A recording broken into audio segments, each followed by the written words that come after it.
Bonjour à tous. Vous devez avoir noté qu'aujourd'hui, nous parlons plus de mobilité que de transport. Ce changement de vocabulaire n'est pas anodin, hein, puisque nous vivons en fait depuis quelques années des changements de paradigme très très importants dans la façon dont nous nous déplaçons, dont nous achetons, dont nous travaillons. L'enjeu de la table ronde d'aujourd'hui, justement, c'est de faire un panorama complet des enjeux de ces nouvelles mobilités en Nouvelle-Aquitaine. Pour ça, nous aurons l'occasion d'accueillir un très large panel d'experts très riches et très compétents. Mais avant tout cela, il nous faut d'abord lancer un apéro. Et pour cela, je laisse ce soin à Sébastien Aufort, directeur de la Maison Nouvelle-Aquitaine de Paris. Merci et bonsoir à toutes et à tous. Alors d'abord, bienvenue en effet au nom de l'équipe de la Maison de la Nouvelle-Aquitaine. Je vous prie tout d'abord d'excuser notre présidente Christelle Piochot et le président du conseil régional Alain Rousset qui ne pouvaient être parmi nous ce soir. Je vous dis donc en effet un mot de ces apéros alumni, mais avant cela, rapidement, peut-être qui sommes-nous, Maison de la Nouvelle-Aquitaine? Très vite, en fait, nous sommes l'ambassade de la Nouvelle-Aquitaine, l'ambassade des territoires qui composent cette région, des acteurs qui font cette région.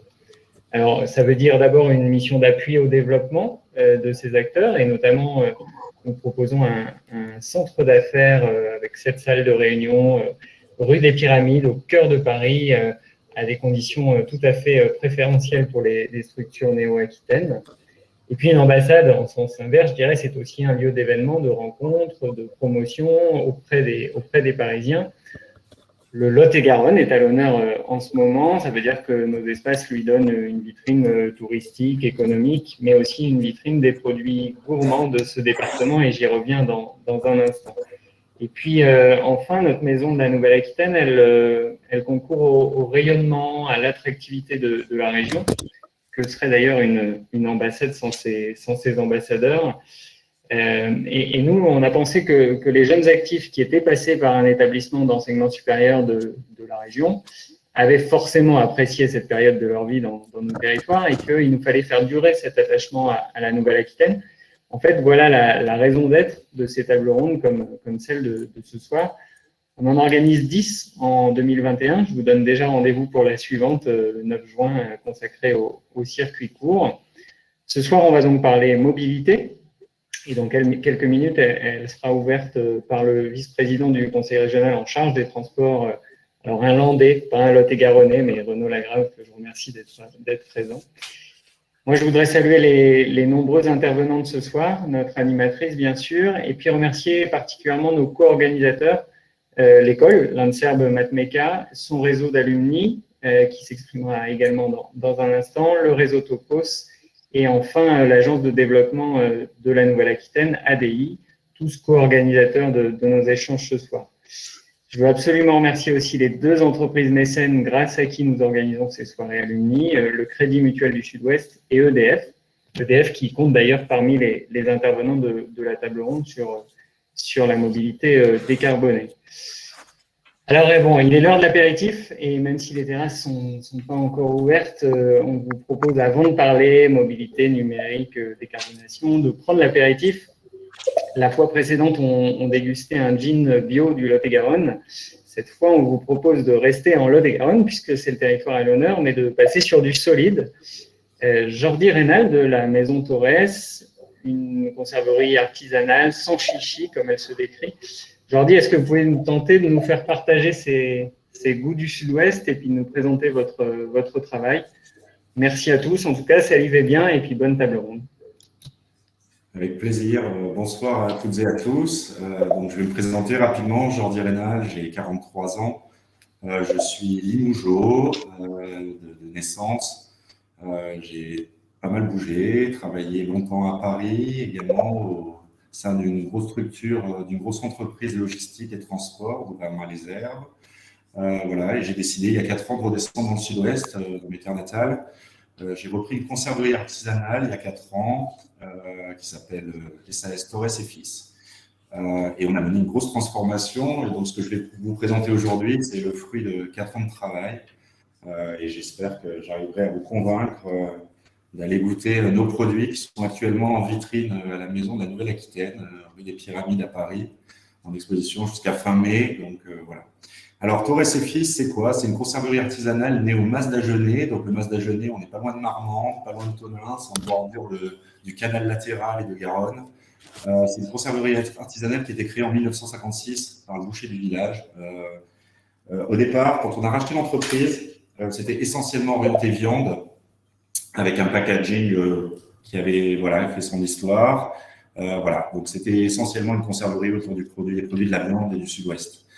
Nous, on a transformé l'entreprise. Donc aujourd'hui, l'entreprise, c'est 14 personnes, une équipe assez jeune. On a 50% des effectifs qui ont moins de 38 ans. La moyenne d'âge est de 39 ans. On a une marque principale qui est la marque Maison Torres. Donc, ce sont ces produits, voilà, notamment, donc essentiellement orientés autour des viandes. Donc là, vous avez 3 produits qui sont en vente aujourd'hui dans tous les franprix parisiens. Donc on a notre pâté au foie gras, notre pâté au piment d'Espelette et notre pâté de campagne. C'est 3 recettes historiques de l'entreprise. Donc on a un référencement Franprix. Donc vous pouvez descendre de chez vous et aller goûter nos produits pour vos prochains apéros. Donc on a relooké, on travaille avec un graphiste bordelais qui s'appelle Vincent Falgueret, qui est plus connu sous le nom de Gaspard de la Lune, qui fait pas mal d'ouvrages, d'affiches, qui donne des cours de graphisme dans les écoles bordelaises. Donc ça, c'est notre première marque, Maison Torres. On a voulu orienter l'entreprise autour de nos valeurs. Et nos valeurs, c'est quoi? C'est des produits sans conservateurs, sans colorants. Alors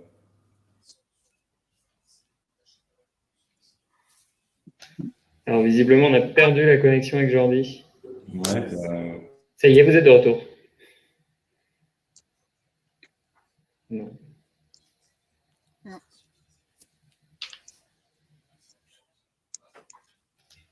Bon, désolé Jordi, on a eu un petit aperçu des produits, on va peut-être en rester là, on fera passer bien sûr, et puis vous aurez dans le chat dans quelques instants les références si vous voulez retrouver ces produits qui sont effectivement à la boutique de la Maison de la Nouvelle-Aquitaine toutes ces prochaines semaines. Peut-être Jean-Noël, Olivier, j'ai cité les co-organisateurs et évidemment au cœur du sujet dans ces tables rondes, les alumni des écoles de Nouvelle-Aquitaine pour présenter donc les alumni de l'ANSERM Matmeka. Tout à fait, oui, je suis le vice-président de l'association des ingénieurs diplômés de l'ANSERM Matmeka. L'ANSERM Matmeka, c'est une école centenaire, donc elle a été créée juste après une pandémie pour développer la communication par ondes radioélectriques dont le conflit de la Première Guerre mondiale avait largement contribué à faire apparaître les premières applications. Alors, c'est une école centenaire, rassurez-vous, je ne vais pas vous faire les 100 ans d'histoire de l'école. Simplement, peut-être vous dire qu'aujourd'hui, depuis ces 100 ans, nous sommes 9000 diplômés de l'ANSERM Matmeka, fiers de notre école, une référence de l'enseignement supérieur dans la région qui forme maintenant chaque année 350. Alors moi j'ai l'habitude de dire que l'école de l'ANSERM, l'ANSERM Matmeka, ça forme les architectes de demain. Voilà. Et c'est 350 élèves diplômés chaque année. Et puis je voulais simplement remercier aujourd'hui la Maison de la Nouvelle-Aquitaine et Sandrine David d'avoir fait cette mise en relation et de mettre un coup de projecteur sur notre école et plus spécifiquement aujourd'hui sur sa chaire mobilité et transport intelligent, qui est piloté par un enseignant de l'école, Mohamed Mosba, mais qui est aussi un ancien de l'école. Voilà, merci à tous et bonne conférence. Merci. Et puis comme promis, on passe à la partie mobilité et plus sérieuse après avoir donné envie de cet apéritif avec Renaud Lagrave, vice-président du Conseil régional. Merci encore une fois Renaud d'être là. Bien, bonsoir à toutes et à tous. Merci Sébastien de cet accueil.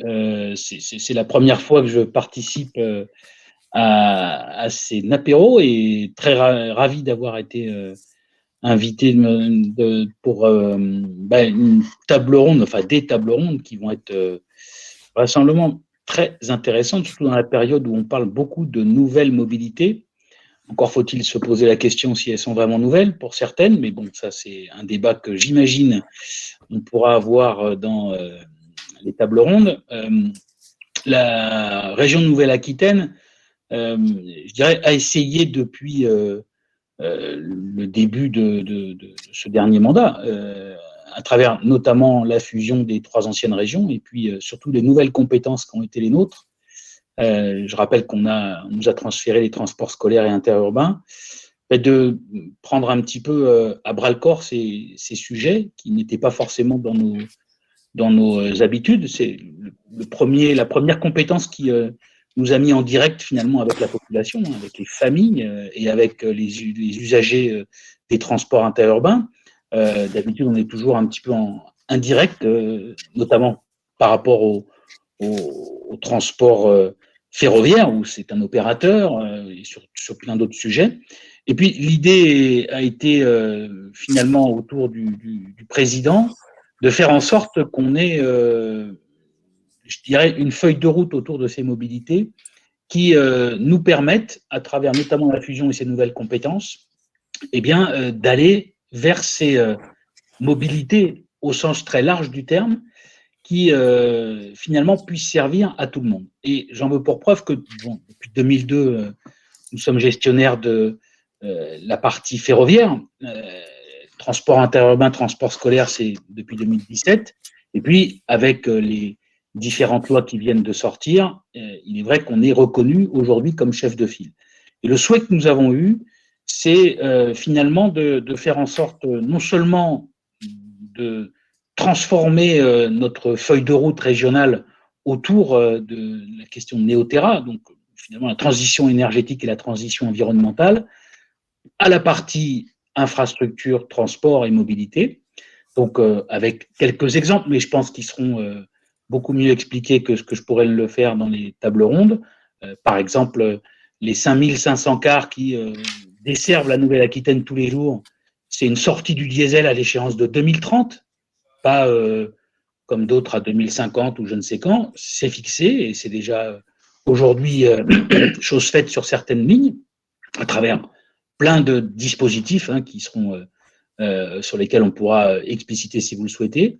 C'est le choix que nous avons fait également d'investir dans les TER avec les trains à batterie. Ce sera chose faite à la fin 2022, début 2023, les premiers trains à batterie arriveront en Nouvelle-Aquitaine. Et puis, c'est également le fait de pouvoir mettre à disposition sur les territoires plus ruraux des contrats opérationnels de mobilité dans le cadre de la LOM. C'est une proposition que nous faisons aussi aux territoires ruraux pour qu'il puisse y avoir véritablement des mobilités partout, réseau structurant, réseau encadrant et puis réseau de proximité avec du transport à la demande, des outils partagés. Bref, on est là évidemment pour faire en sorte que les mobilités puissent être accessibles sur tous les territoires. Et on y tient, j'allais dire comme à la prunelle de nos yeux, c'est vraiment ça. J'en veux pour preuve qu'on a été, en tout cas, sans aucune prétention et en toute humilité, on a tenté de faire en sorte que l'ensemble du territoire soit desservi. Et puis pour ça, ça voulait dire effectivement une gouvernance. Une gouvernance, on aurait pu faire le choix, comme d'autres l'ont fait, mais ça n'a pas été notre cas, de dire, bon, on va faire tout ça dans notre coin et finalement, ça sera bien ainsi. Le choix qui a été porté par la région, c'est de créer dès 2018 un syndicat mixte qui s'appelle Nouvelle-Aquitaine Mobilité. Vous aurez le directeur qui interviendra dans une des tables rondes tout à l'heure. Pourquoi ? Parce qu'on a le souhait d'avoir une mobilité finalement sans couture. J'ai l'habitude de dire ça ne plaît pas forcément à mon directeur, mais je le dis quand même. Pourquoi sans couture ? Parce que peu importe quelle est l'autorité de transport qui s'occupe des cars, des bus, du tram, du TER ou du vélo, le voyageur, finalement, celui qui aujourd'hui utilise tous les transports, j'ai tendance à vous dire que peu importe qui s'en occupe, lui, il veut pouvoir voyager en toute sérénité, tranquillité et puis de manière très simple. Et c'est la raison pour laquelle on a créé ce syndicat pour coordonner toutes les offres des autorités de transport avec, en plus de ça, une application qui s'appelle Modalis que vous pouvez télécharger, y compris, on a bien constaté qu'il y avait quasiment 30 à 40% d'utilisateurs de Modalis qui sont hors Nouvelle-Aquitaine. Tant mieux, c'est fait pour ça. Vous pouvez acheter vos tickets, vos abonnements. Bref, le dispositif qu'on a mis en place à travers Nouvelle-Aquitaine Mobilité, c'est finalement une coordination également des mobilités à l'échelle de la Nouvelle-Aquitaine. Alors, tout n'est pas parfait. Il y a encore beaucoup de travail. Il y a encore beaucoup de choses à faire et je vous avoue que c'est ça qui nous motive quand on se lève le matin, quand on est élu, et ce qui fait que, avec les équipes et de la région et de Nouvelle-Aquitaine Mobilité, on essaye de porter ces nouvelles mobilités sur, encore une fois, tous les territoires de la région. Voilà. Merci en tout cas à tous les intervenants et les intervenantes de cette soirée. Je serai obligé de vous quitter à 19h20, 25, parce que j'enchaîne encore avec une autre réunion après. Mais en tout cas, merci encore pour cette organisation et bonne table ronde sur ces nouvelles mobilités. Merci beaucoup, monsieur Lagrave. On sait tous les enjeux de la mobilité pour la région Nouvelle-Aquitaine et le rôle de précurseur que vous jouez globalement sur le sujet. Je vais peut-être me présenter à présent. Je suis donc Florence Giron. Je suis directrice générale déléguée d'Apsiski, l'un des leaders de conseil en innovation en France, et je connais très très bien la mobilité parce que j'ai eu la chance d'être pendant quelques temps présidente de Topos. J'ai pu aussi organiser le gros congrès dont vous aviez peut-être entendu parler en 2015. Voilà, et donc je vous remercie de m'avoir demandé d'animer cette table ronde d'aujourd'hui sur les nouvelles mobilités en Aquitaine. Nous avons la chance d'accueillir un très grand nombre d'experts. Certains qui vont parler lors d'une première table ronde des grands enjeux sociétaux, des usages et de la prospective, et d'autres qui emmèneront plutôt une vision sur les grands enjeux technologiques, des nouvelles solutions de mobilité. Je vous propose donc peut-être d'entamer les débats, à moins que vous vouliez, Sébastien, conclure peut-être par là. Non, merci à vous. Profitez de cette table ronde.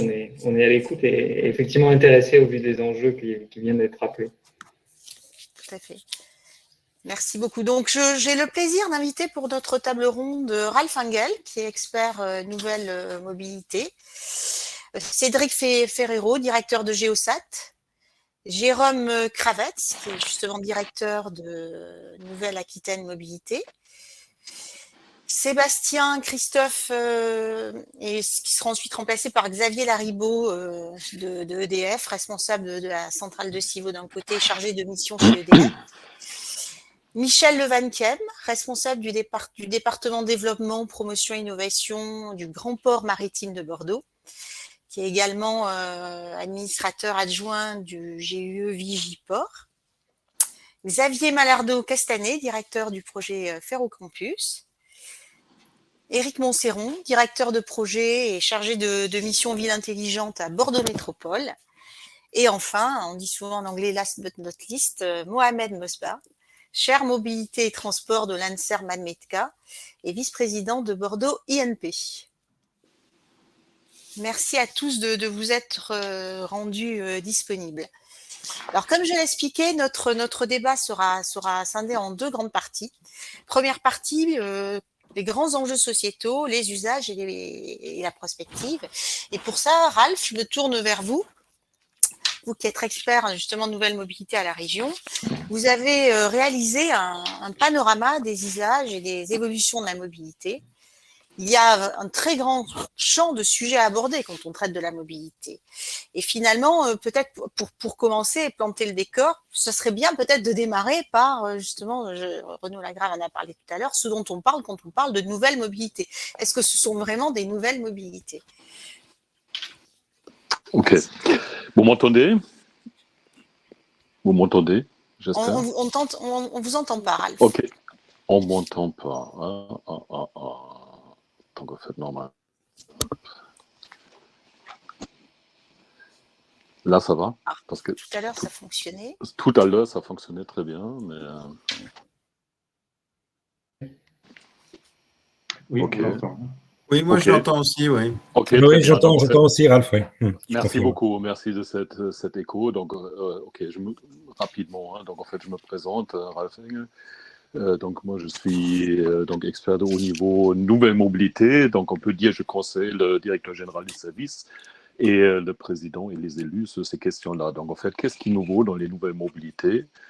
Bon, il y a effectivement beaucoup de choses qui restent assez traditionnelles, mais on peut dire qu'il y a notamment aujourd'hui, en fait, une possibilité, beaucoup à travers le numérique, donc en fait, de connecter les différents modes et de trouver une possibilité d'optimiser les trajets. Hein. Donc, ça, c'est une des premières caractéristiques. Donc, le numérique devient assez prépondérant et ça a aussi des impacts vraiment très, très grands. Donc, en fait, parce qu'il y a des nouveaux acteurs. Et il y a des offres qui n'existaient pas jusqu'à présent. Et donc, en fait, il y a un marché qui s'est créé et qui continue d'évoluer assez rapidement. Donc, en fait, où il y a aussi une caractéristique, il y a les frontières qui s'effacent entre le public, le privé, le collectif, l'individuel. Donc, ça, il y a, avec les nouvelles mobilités, avant tout, on perd aussi un peu en lisibilité.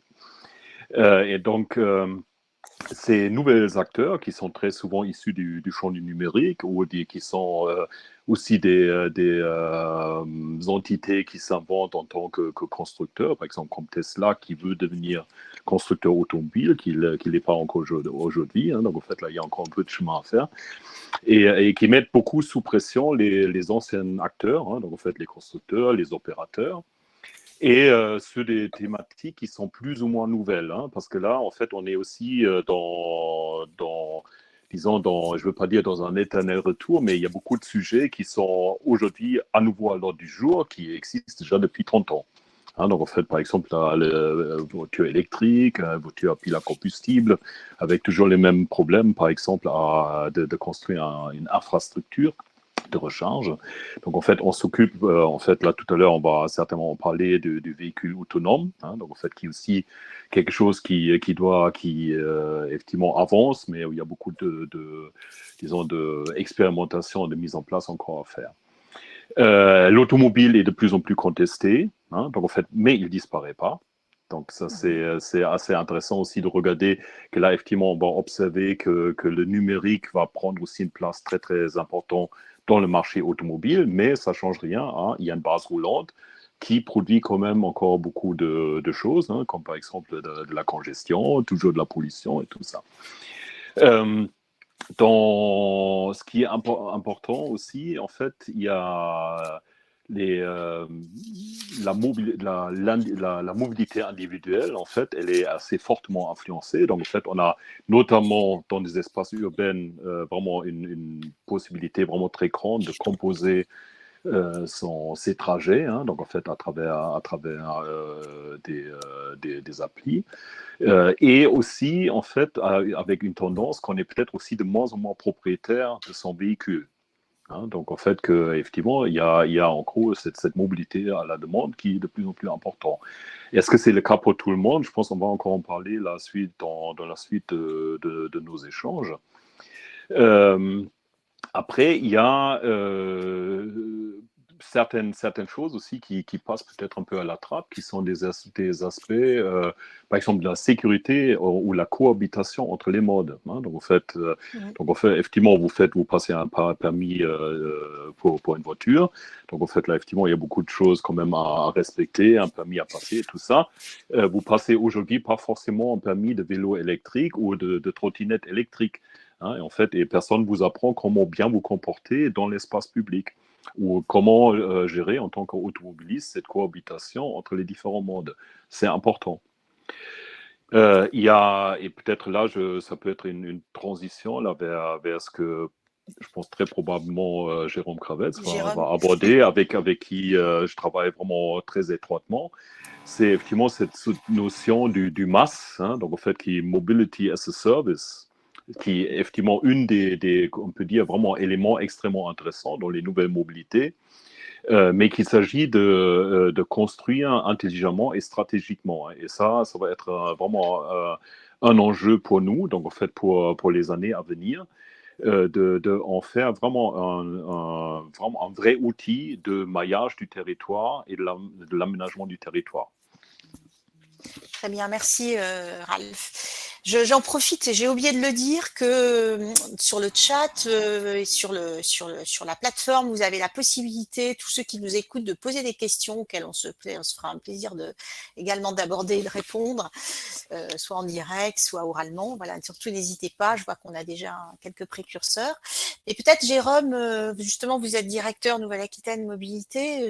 Déjà, expliquez-nous, Renaud Lagrave en a parlé un petit peu, ce qu'est Nouvelle-Aquitaine Mobilité. Oui, bonjour, merci de l'invitation. Nouvelle-Aquitaine Mobilité est un syndicat mixte loi SRU. Que font les syndicats mixtes dits loi SRU? Ils ont des compétences obligatoires et des compétences facultatives.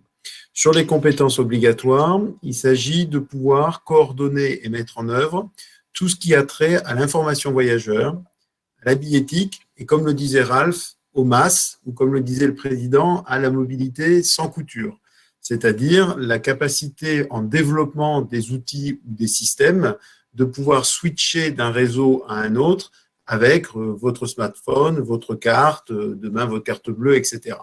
Pour pouvoir faire ça de manière tout à fait simple, pour l'usager, je parle, eh bien, il y a beaucoup d'ingénierie technique derrière pour s'assurer que les systèmes se parlent. Et comme on ne parle pas d'une page blanche, puisque tous les réseaux sont équipés de systèmes dits billettiques ou d'information voyageurs, eh bien, il y a un travail commun à faire pour faire en sorte que ces systèmes aillent vers la même direction. Donc ça, c'est nos compétences obligatoires et on a développé des outils sous la marque Modalis qui permettent, si vous allez sur modalis.fr ou sur vos téléphones portables, de télécharger l'application et de faire un calculateur, un calcul d'itinéraire de bout en bout et multimodal au sens vraiment complet du terme, puisque non seulement vous avez les transports en commun, mais vous avez aussi la marche à pied, le vélo, le covoiturage et même le véhicule individuel pour pouvoir comparer utilement l'ensemble des offres de mobilité.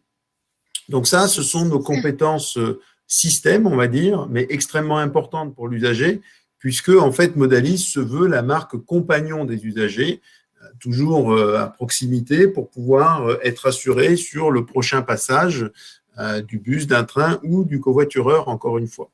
Ça, c'est une première compétence obligatoire des syndicats au SRU.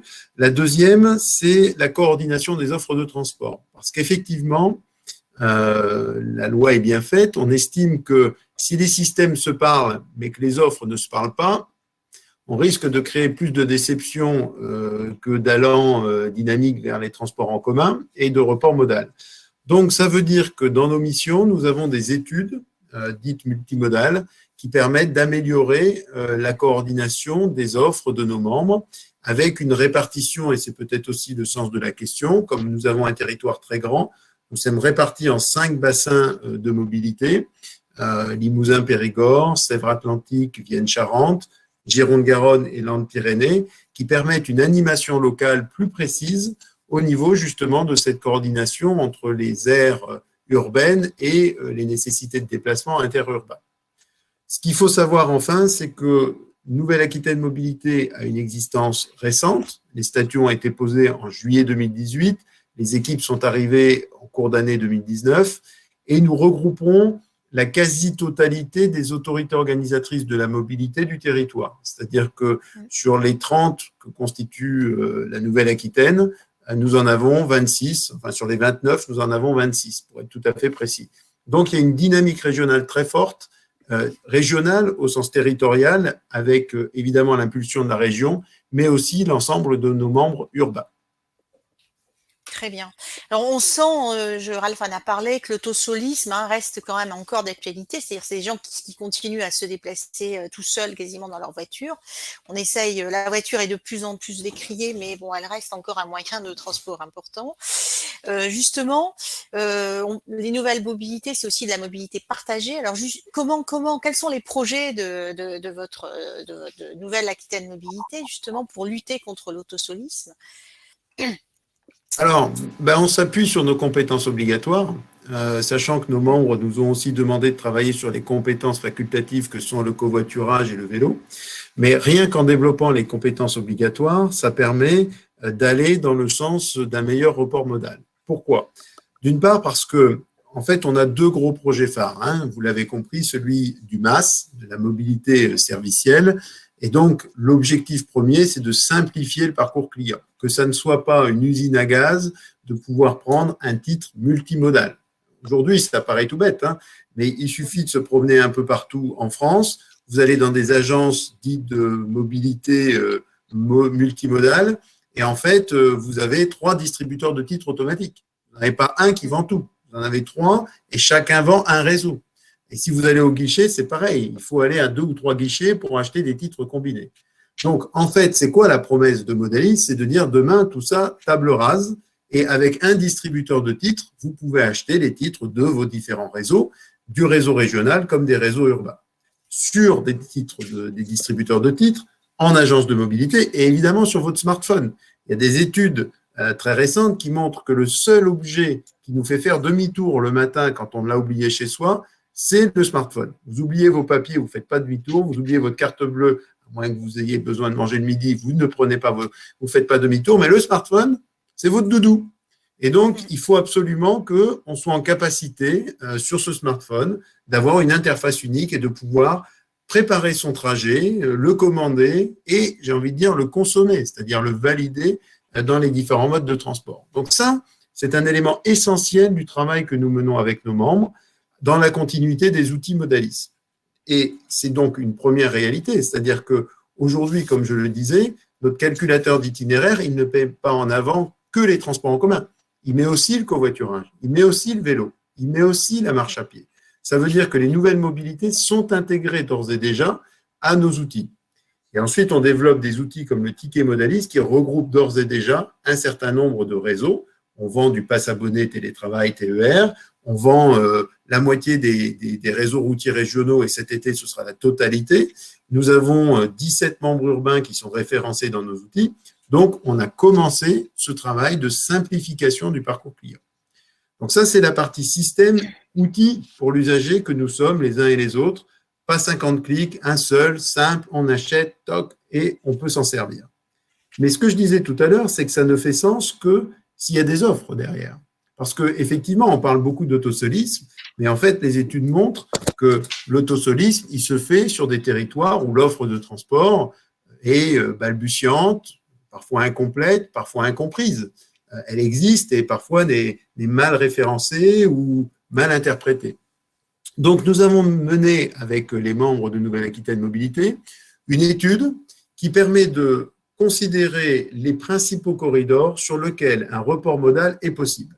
Nous avons sélectionné en gros les flux domicile-travail, domicile-études, ce qui dimensionne les offres de transport. Nous les avons confrontés à la réalité du territoire dans des travaux, comités de bassin et groupes de travail avec nos membres.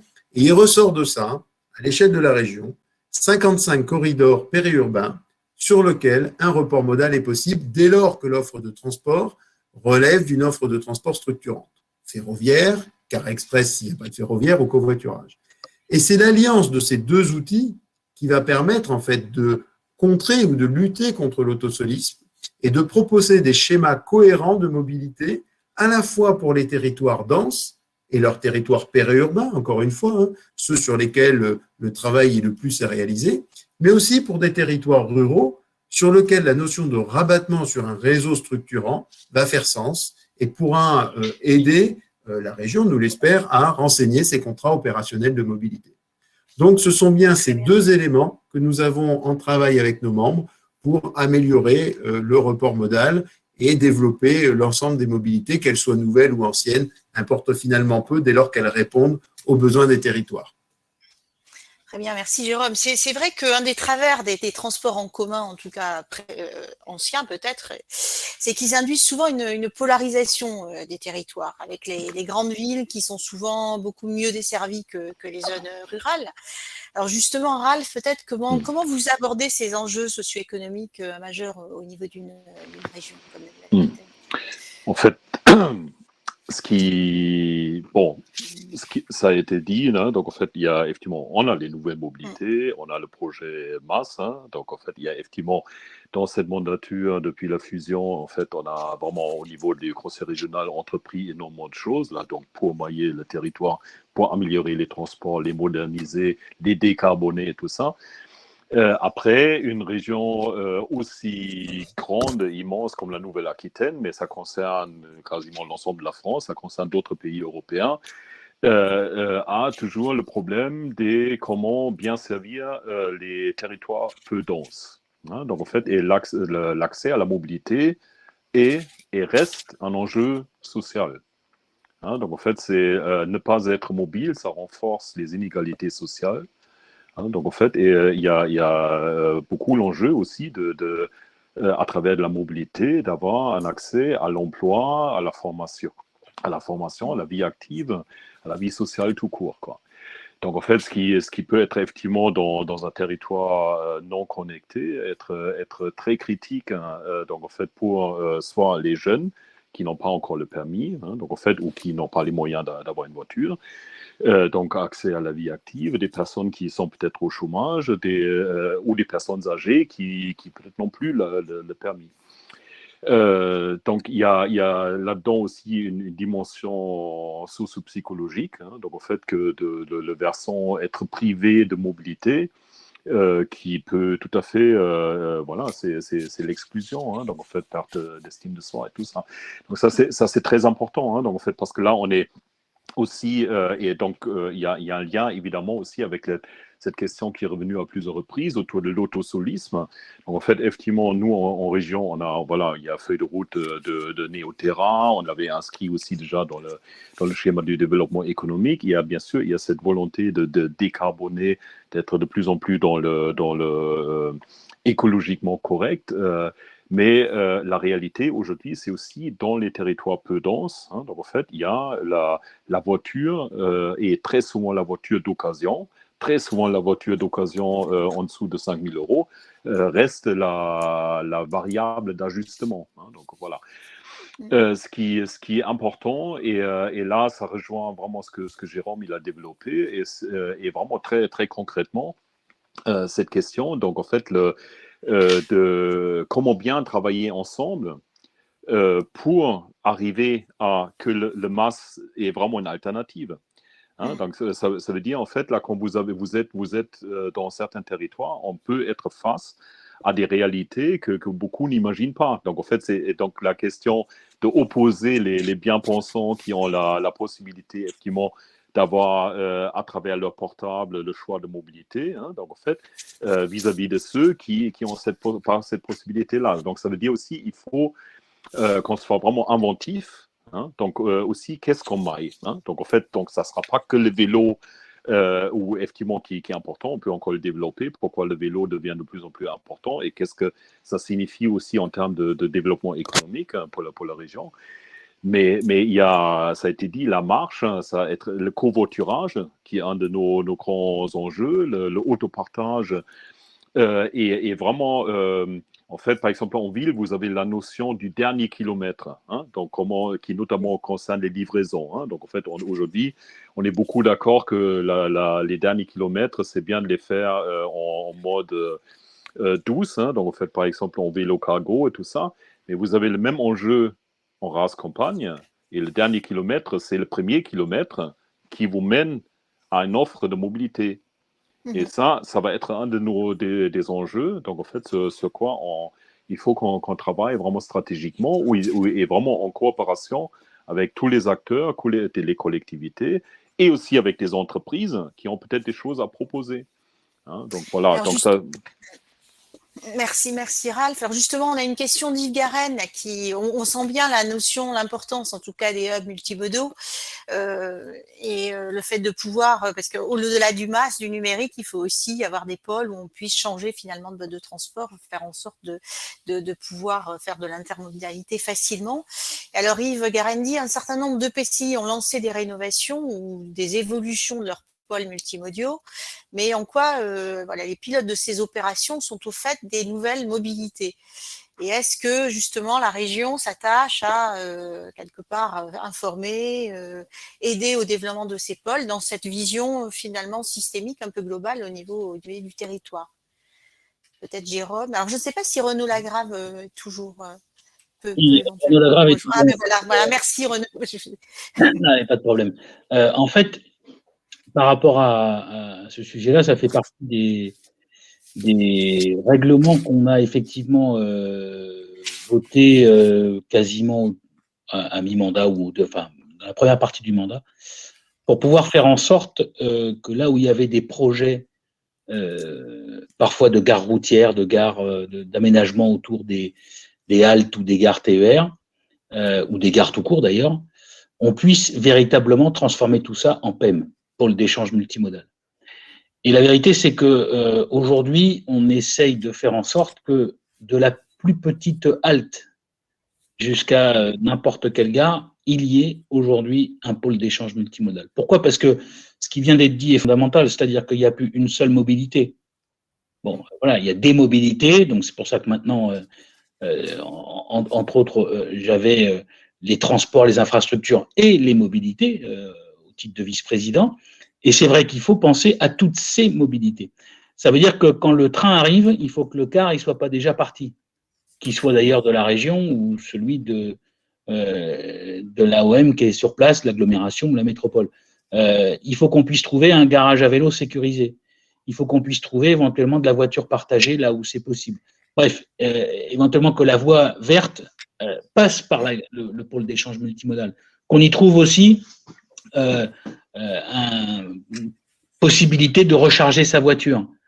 Il y a aujourd'hui la nécessité d'avoir des lieux physiques qui rappellent à nos concitoyens qu'il y a du transport public. Pourquoi ? Parce qu'aujourd'hui, comme disait Ralph tout à l'heure, spontanément, on prend la voiture. Voilà. On ne se pose pas la question de se dire, bon, alors, quel est l'horaire de mon car, de mon train, et ainsi de suite. C'est pour ça qu'on a Modalis. C'est pour ça qu'il faut maintenant des lieux physiques autour de ces pôles d'échange multimodaux où je vais laisser la voiture et par contre, je suis sûr d'avoir quelque chose qui va permettre soit du covoiturage, soit du stop. C'est pas très nouveau, hein, tout ça, mais enfin, ça existe, il faut le remettre au goût du jour. Soit éventuellement, je vais prendre un vélo, une auto partagée. Bref, il faut des lieux où il y a de l'information voyageur. C'est extrêmement important. Il y a ce qu'a dit Jérôme par rapport à la mobilité, c'est une évidence, mais qu'il y ait de l'information voyageur, qu'il y ait de la possibilité d'acheter un seul ticket pour tout et de ne pas être embêté avec ces questions un petit peu subalternes sur lesquelles aujourd'hui la France a beaucoup de retard. Ça, c'est évident. On essaye de le rattraper, mais véritablement, il y a encore beaucoup de travail. Donc, oui, on aide évidemment toutes les collectivités à faire en sorte qu'il y ait ces pôles d'échange multimodaux, y compris avec des parkings. C'est complètement débile ce que je vais dire, mais la vérité, c'est qu'on a sur des lignes TER des gens qui nous disent « Ah, mais moi, je n'ai pas pris le TER parce que je ne trouve pas à me garer. » Enfin, on marche sur la tête, quoi, c'est le moins qu'on puisse dire. Donc, on est aussi en train de travailler avec les territoires pour qu'ils prévoient véritablement à ce qu'il y ait des parkings, soit vélo, soit voiture, pour lâcher la voiture à la gare. Voilà, c'est ça le sens de l'histoire de notre point de vue. Alors justement, dans ces pôles multimodaux, le train peut avoir aussi sa place, a priori. Je pense qu'il a une belle place parce que c'est un moyen de transport massifié très efficace pour réduire l'empreinte carbone de nos déplacements. Justement, quelle place vous donnerez au train, finalement, vous donnez au train dans votre politique de mobilité? Et puis je vois aussi François Granet qui nous demande comment les projets de nouvelle mobilité s'intègrent dans une réflexion plus globale sur la transition énergétique globale du territoire. Voilà, c'est peut-être. Écoutez, tous les chiffres sont disponibles sur le fait que le moyen de transport le plus écologique aujourd'hui, c'est le train. Donc on peut tordre les choses comme on veut, puisque aujourd'hui on peut m'expliquer qu'il faut faire du covoiturage. Il faut le faire. Hein. Enfin, le train, ça s'appelle du covoiturage, on est bien d'accord. Donc, on n'a rien inventé en mettant 5 personnes dans une Austin Mini avec les valises dans les dents, quoi. Hein. La vérité, c'est qu'on est mieux dans un train. Et c'est ce qu'on essaye de prioriser. C'est pour ça qu'on priorise notamment le réseau ferroviaire. On ne met plus 1 euro sur les routes, aux grandes dames d'un certain nombre de gens, mais c'est une décision pour rénover l'infrastructure ferroviaire. On a racheté des rames ferroviaires pour qu'elles soient beaucoup plus opérationnelles. On est en train de les transformer notamment avec les trains à batterie, je le disais tout à l'heure, mais aussi au bio-GNV, pour qu'on puisse encore moins émettre de CO2 grâce au changement de motorisation. On est en train de faire des opérations justement à mi-vie des rames d'un certain âge, pour les rendre beaucoup plus attractifs, faire des espaces de travail, accueillir mieux les familles, rajouter des capacités pour les vélos, parce qu'il y a 20 ans, on parlait un petit peu moins de vélos, donc là, aujourd'hui, il faut qu'on rattrape un peu le temps perdu à l'intérieur des TER. Bref, on essaye de mettre tout ça au goût du jour pour que le réseau structurant, qu'est le réseau ferroviaire, puisse déterminer après derrière la coordination sur les réseaux interurbains, le transport à la demande, le vélo, vous l'avez dit également la marche, hein, parce que il y a des gens qui sont à 500 mètres d'une gare, mais ils regardent même pas les horaires. Il y a des gens, faut que vous ayez en tête qu'aujourd'hui, il y a 200 000 néo-aquitains qui habitent à 1 km d'une gare et qui vont sur leur lieu de travail ou leur lieu d'études qui est à 3 km d'une gare également.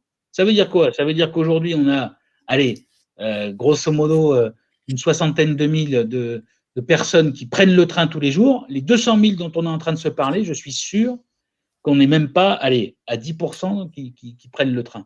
Ça veut dire quoi? Ça veut dire qu'aujourd'hui, on a tellement expliqué que le transport public était finalement, ou le covoiturage, ou tout ça, enfin, bref, toutes ces mobilités étaient finalement inaccessibles, qu'il y a plein de gens qui sont persuadés maintenant que c'est inaccessible. Alors non seulement il y a des tarifs attractifs, non seulement il y a des services, maintenant il faut faire connaître les dispositifs, et c'est vrai que l'ambition qu'on a à travers le MAS dont on a parlé il y a un instant, c'est justement de faire connaître encore mieux et de rendre beaucoup plus simple le transport. Merci. Justement, si vous rêvez, si vous projetez d'ici quelques années, Ralph et bien sûr Monsieur Lagrave, ça serait quoi les grands critères de succès finalement des nouvelles mobilités en Aquitaine? Dans quelle situation vous diriez on a réussi?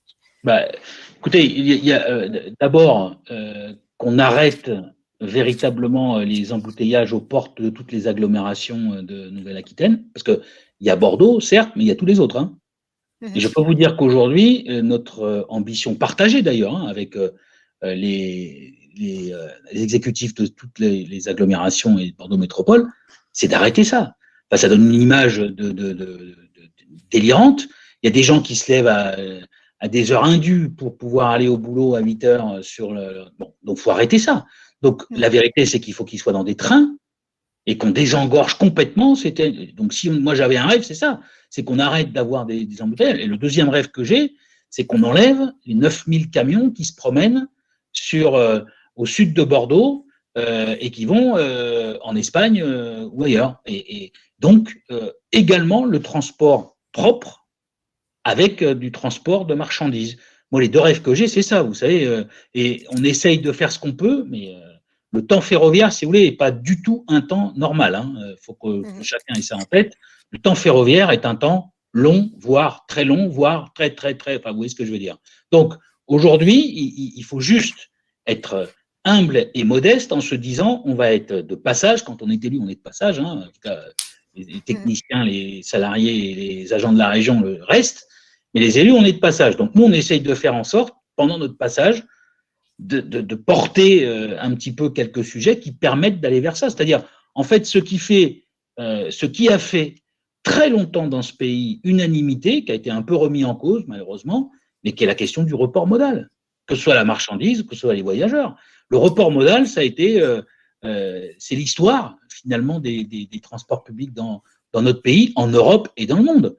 Bon, on essaye de porter, alors vraiment en toute modestie, une toute petite pierre à l'édifice du report modal.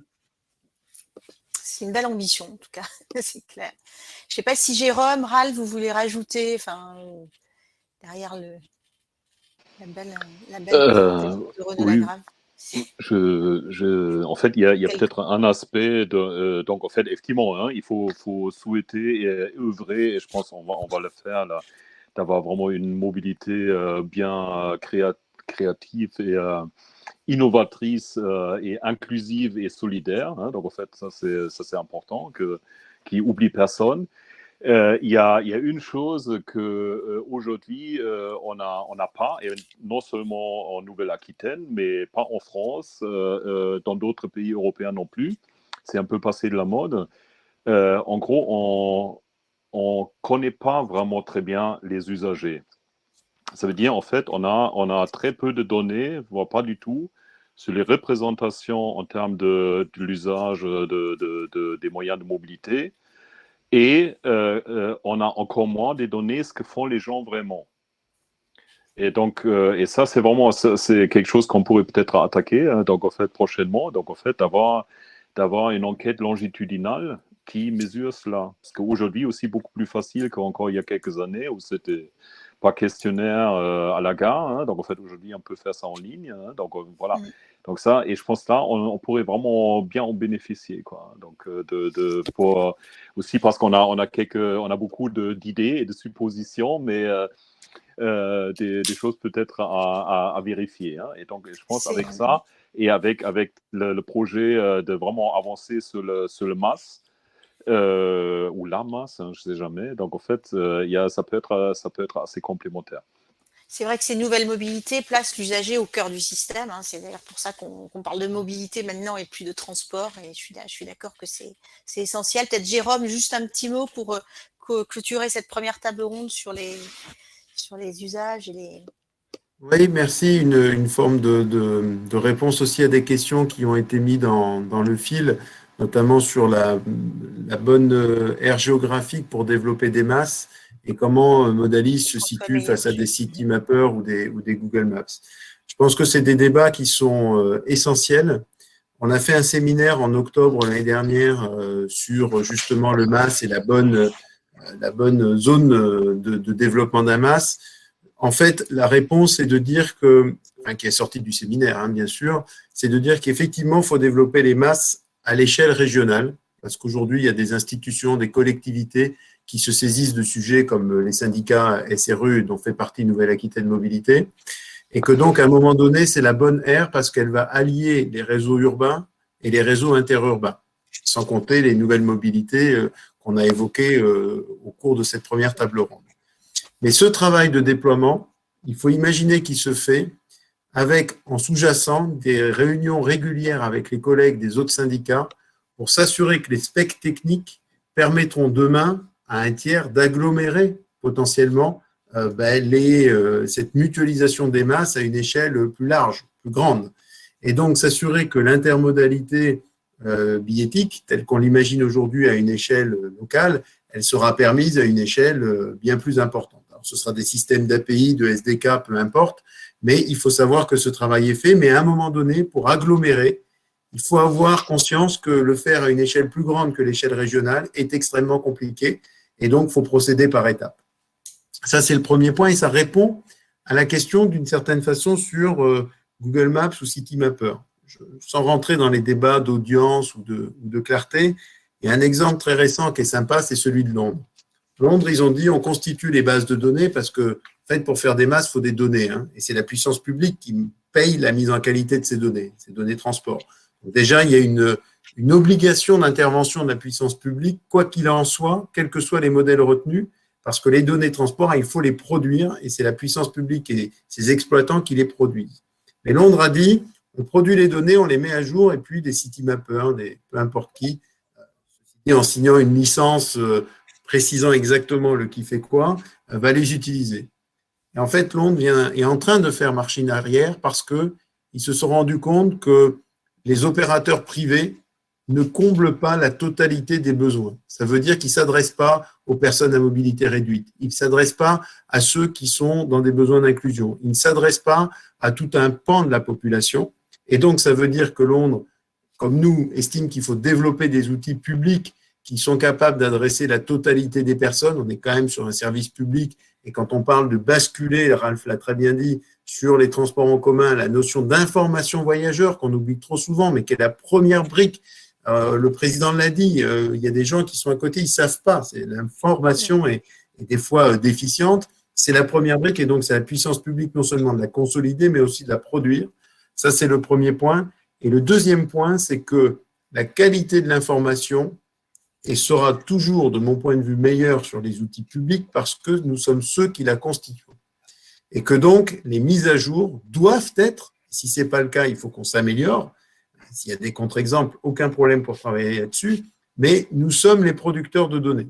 En ce sens, nous devons être toujours ceux dont les outils sont alimentés les premiers et donc être tiers de confiance pour les utilisateurs. Et j'insiste sur ce troisième point, la puissance publique est un tiers de confiance naturel. Nous n'utiliserons jamais les données de mobilité pour autre chose que de l'évaluation de politique publique et de l'amélioration des outils et des offres de transport que nous mettons. Il n'y a pas de marchandisation de ces données elles sont utilisées uniquement dans des observatoires que nous sommes en train de constituer, un marché va être notifié. À la fin du mois, pour mettre en place un observatoire des données, l'objectif, c'est l'amélioration de l'aménagement du territoire et de l'espace public, et rien d'autre. Merci. Nous ne vendrons rien. Voilà, pardon, mais c'était Merci Jérôme pour cette précision. cette conclusion. Ça replace effectivement l'importance de cette gouvernance territoriale que vous êtes en train de mettre en œuvre actuellement au niveau de la région. Merci beaucoup à tous. Alors, je vais juste garder Xavier avec moi pour la nouvelle, puisque on a un peu parlé de train, mais je vais encore reparler de train. Merci à Ralph et merci à Jérôme. Et je vous propose donc aux autres intervenants de nous retrouver. On a vu tous les objectifs ambitieux qui viennent d'être donnés au niveau de la région. On se rend compte que pour répondre à ces nouveaux enjeux, il faut de nouvelles solutions qui doivent être inventées. Il y a énormément de solutions qui sont mises en place au niveau de la planète. On n'est pas les seuls à travailler là-dessus, mais on a en région un très bel écosystème d'acteurs très pointus dans le domaine. Et c'est cet écosystème qu'on va découvrir à présent. Donc je vais commencer avec Mohamed Mosba. Vous êtes vous animez, vous présidez la chaire mobilité et transport de l'ANSERB Madmeka. Vous êtes également vice-président de Bordeaux INP. Et très clairement, on voit bien que pour préparer la mobilité de demain, de nombreux programmes de recherche doivent être lancés au niveau européen, au niveau mondial, pour rendre les véhicules connectés, coopératifs, autonomes. Justement, Mohamed, est-ce que vous pouvez nous expliquer ce que sont ces véhicules connectés, coopératifs et autonomes? On va démarrer par une petite définition. Oui, merci Florence, bonsoir à tous. Alors derrière tout ce qu'on a entendu, effectivement, il y a des sujets de recherche assez actifs. La mobilité connectée, la mobilité intelligente, les véhicules connectés sont des sujets qui font l'objet de nombreux travaux de recherche et beaucoup de communautés, on n'est pas les seuls, sont très actifs là-dessus. Alors, le but, si on commence par l'objectif, alors on va prendre un petit peu, un peu de hauteur. Le but de tout ça, c'est d'appliquer le numérique au domaine de transport pour passer d'une logique, comme tu l'as dit au tout début, une logique de transport et une logique de mobilité, mais d'améliorer aussi les technologies actuelles pour les adapter à répondre à des nouveaux défis, afin d'améliorer la sûreté, la sécurité, de réduire aussi la consommation d'énergie, des émissions de polluants. Je pense que le numérique aide à ça. D'offrir des services, comme on vient de l'entendre, aux usagers, et plus généralement d'augmenter la qualité de vie dans les villes, que ce soit les villes qui sont engorgées ou les villes qui ont d'autres problèmes. Et il faut savoir que derrière ça, il y a des enjeux technologiques et stratégiques majeurs. Et évidemment, dans une école comme l'ANSERB Madmeka, ou les laboratoires de recherche, notre objectif, c'est de maîtriser ces technologies et de préparer ces nouvelles mobilités qui vont arriver sans doute dans les années qui viennent.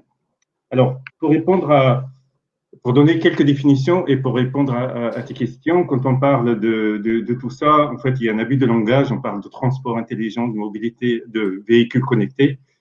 Alors, si on revient à des définitions simples, ce qu'on appelle le transport intelligent, c'est tout simplement l'application de nouvelles technologies de l'information et de la communication au domaine du transport. C'est une définition aussi simple. Alors, pour cela, eh bien, un véhicule tout seul ne peut rien faire. Il a besoin d'échanger de l'information, il a besoin d'être connecté. C'est la raison pour laquelle, et d'ailleurs, on en a parlé juste avant dans la table précédente, on a besoin de ces échanges d'informations.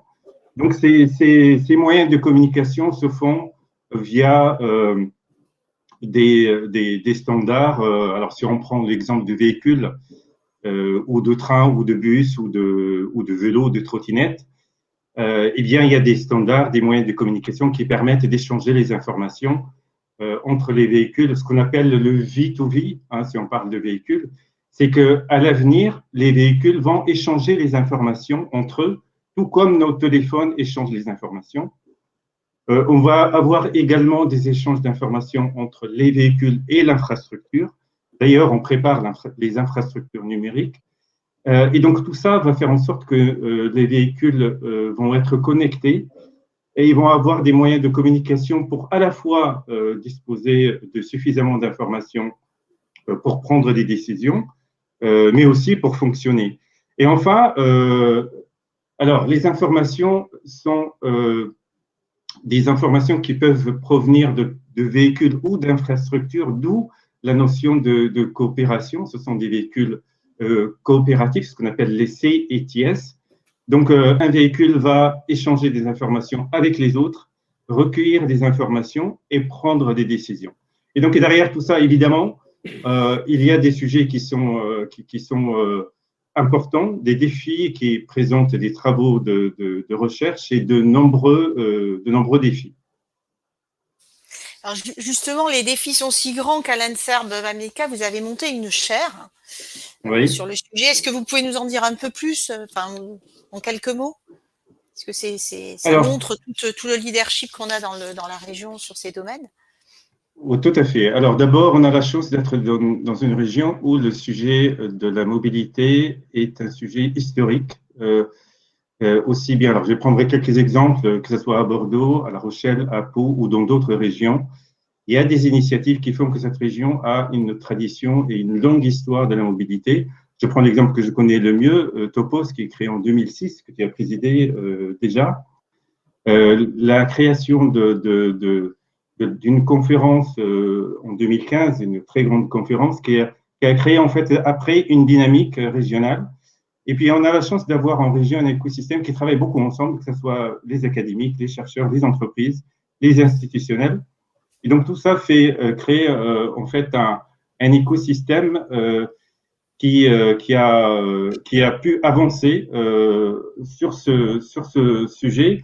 Alors, si je prends l'exemple maintenant pour converger vers la création de cette chaire, alors on est parti du constat que sur le campus de Bordeaux à l'INSERM MATMECA et à Bordeaux INP, on a de nombreuses expertises dans plusieurs domaines. Alors, la mobilité, en fait, fait appel à plusieurs sujets. Il n'y a pas vraiment une recherche dans un domaine qui s'appelle mobilité. Il y a l'intelligence artificielle, les communications, il y a les réseaux, il y a les matériaux, et tout ça fait la mobilité. Donc, notre objectif, nous, à travers cette chaire, c'est de fédérer les chercheurs, les enseignants, afin de créer une force visible qui peut répondre à ces enjeux de mobilité.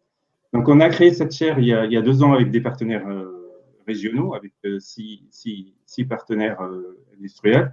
Et le but de cette chaire, c'est de fédérer l'ensemble des académiques autour de ces sujets de mobilité, de maîtriser, comme je l'ai dit tout à l'heure, ces enjeux technologiques. Donc, ça, c'est le premier objectif. Et le deuxième objectif, c'est d'avoir une force, de créer une masse qui permet d'aller de chercher des projets ambitieux. Vous savez très bien que les projets européens sont compliqués. Et donc, si on est tout seul, une petite PME, c'est difficile. Le but, c'est de créer cette grande force pour lancer des projets ambitieux. Et le troisième objectif, c'est de faire une recherche qui ne doit pas rester uniquement une recherche dans les cartons ou en labo, mais une recherche qui a vocation à faire du transfert. Donc, on travaille sur des use cases. Par exemple, on a lancé un projet autour du platooning. Tout à l'heure, j'ai entendu le problème des camions. On est en train de travailler sur des expérimentations pour faire passer ces camions en platooning et réduire leur circulation sur les routes. On travaille également sur le projet Ferrocampus. J'imagine que Xavier Malardou en parlera tout à l'heure, la partie du train autonome, train connecté. On travaille également sur la préparation peut-être ou l'exploration de la dimension espace, le Urban Air Mobility, ce qu'on appelle le taxi drone ou le taxi volant. Est-ce que la mobilité urbaine peut utiliser également l'espace? Alors la question se pose et les académiques évidemment explorent ces sujets. Et à ce sujet, la région Nouvelle-Aquitaine et Bordeaux Métropole font partie des villes qui ont qui sont dans un réseau pour faire des expériences pilotes sur ce sujet. Je crois justement que ce qui est essentiel sur ces nouveaux sujets très, très techniques, très pointus, c'est de pouvoir de travailler les expérimentations, les transferts de technologies, des technologies vers les expérimentations. Et c'est justement, je pense, la force qu'a eu Bordeaux Métropole de s'impliquer assez tôt sur ces expérimentations-là. Donc Eric, justement, vous êtes directeur de projet et chargé de mission Ville Intelligence à Bordeaux Métropole. Bordeaux a été pilote sur ces sujets d'expérimentation. Est-ce que vous pouvez nous en dire plus justement sur tout ce que vous avez fait et comment finalement vous apprenez à intégrer ces nouvelles solutions de façon opérationnelle? Oui, je peux témoigner effectivement de la démarche qu'on a eue au niveau de Bordeaux Métropole. Alors, justement, ça fait une bonne tradition avec la présentation de Mohamed Mousba sur les technologies qui ont été utilisées, et on a souhaité en fait utiliser ces technologies au service des usages en fait de mobilité. En fait, le développement de la connectivité, je pense que c'est un point qui est intéressant à souligner. Pour le déplacement des habitants, elle s'est développée, elle a commencé en fait à se développer au moment du congrès ITS à Bordeaux, donc à préparation en 2014-2015. Il y a une certaine montée en puissance de l'utilisation de la connectivité. Et le numérique permet d'utiliser, d'une certaine manière, de passer du transport de masse, on va dire, à des déplacements simultanés d'individus. C'est qu'on arrive à adresser ou à collecter des informations à partir d'individus qui ont d'une certaine manière des capteurs embarqués. Il y a aussi cette demande. Oui, donc effectivement, il y avait aussi on avait pointé à l'occasion de ce congrès cette demande grandissante d'amélioration de l'expérience de l'utilisateur. Donc ça a été évoqué par Jérôme Kravets. Et effectivement, c'est un sujet de plus en plus prégnant, on va dire, auprès des utilisateurs. L'information voyageur dynamique, la billettique, tous les sujets un peu classiques. Alors, je vais prendre l'exemple en fait de l'application CD Friends App, qui est issue en fait d'un projet européen qui s'appelle CD, qui porte le même nom, et qui trouve ses racines dans ce congrès. Donc, dans les congrès, il y avait eu au cours du congrès une bonne trentaine de démonstrations, dont ces fameux CITS, donc ces systèmes de transport intelligent coopératifs. Et à l'époque, c'était essentiellement, on va dire, des preuves de concept technologiques, c'est-à-dire on essayait de faire fonctionner des échanges d'informations en temps réel entre un véhicule, puisque la cible c'est le véhicule particulier, et les infrastructures, donc les carrefours à feu, enfin, je donnerai d'autres exemples tout à l'heure. Et donc on avait fait cette preuve de concept technologique, et le cheminement avec ce projet européen a consisté en fait à prendre une entrée plutôt usage, donc à donner une certaine leadership en fait aux collectivités publiques. Donc deux villes faisaient partie de ce projet, et donc il s'est constitué en fait à partir d'un ensemble en fait de pionniers, on va dire, de ces technologies qui croyaient au développement de ce type de services connectés. Donc ça a consisté en fait à passer d'une preuve de concept technologique à une preuve de valeur en fait des services qui sont proposés en fait à ces automobilistes. Bon, pour prendre juste un exemple peut-être. Quelques exemples, oui, parce que je ne vais pas pouvoir tous les citer. Donc, on a travaillé essentiellement sur une dizaine de services connectés. Alors, l'originalité en fait de ces services, déjà, c'est de venir compléter les outils de navigation existants. Donc, dans l'automobile, donc de base, donc soit des constructeurs équipent l'automobile avec ces systèmes de navigation, soit on peut utiliser des systèmes de navigation à partir des smartphones. Et donc, en l'occurrence, ça peut par exemple l'utilisation de Waze ou de TopStorm ou d'autres types d'outils. Et l'idée, c'était de venir superposer en fait des informations de valeur qui viennent compléter en fait ces navigateurs. Donc des informations qui peuvent porter en fait sur des conseils de vitesse, donc à partir des informations qu'on a sur les phases de feu, essayer de donner un conseil de vitesse, une recommandation à l'automobiliste pour qu'il puisse adopter d'une certaine manière une éco-conduite, une conduite un peu apaisée qui aura des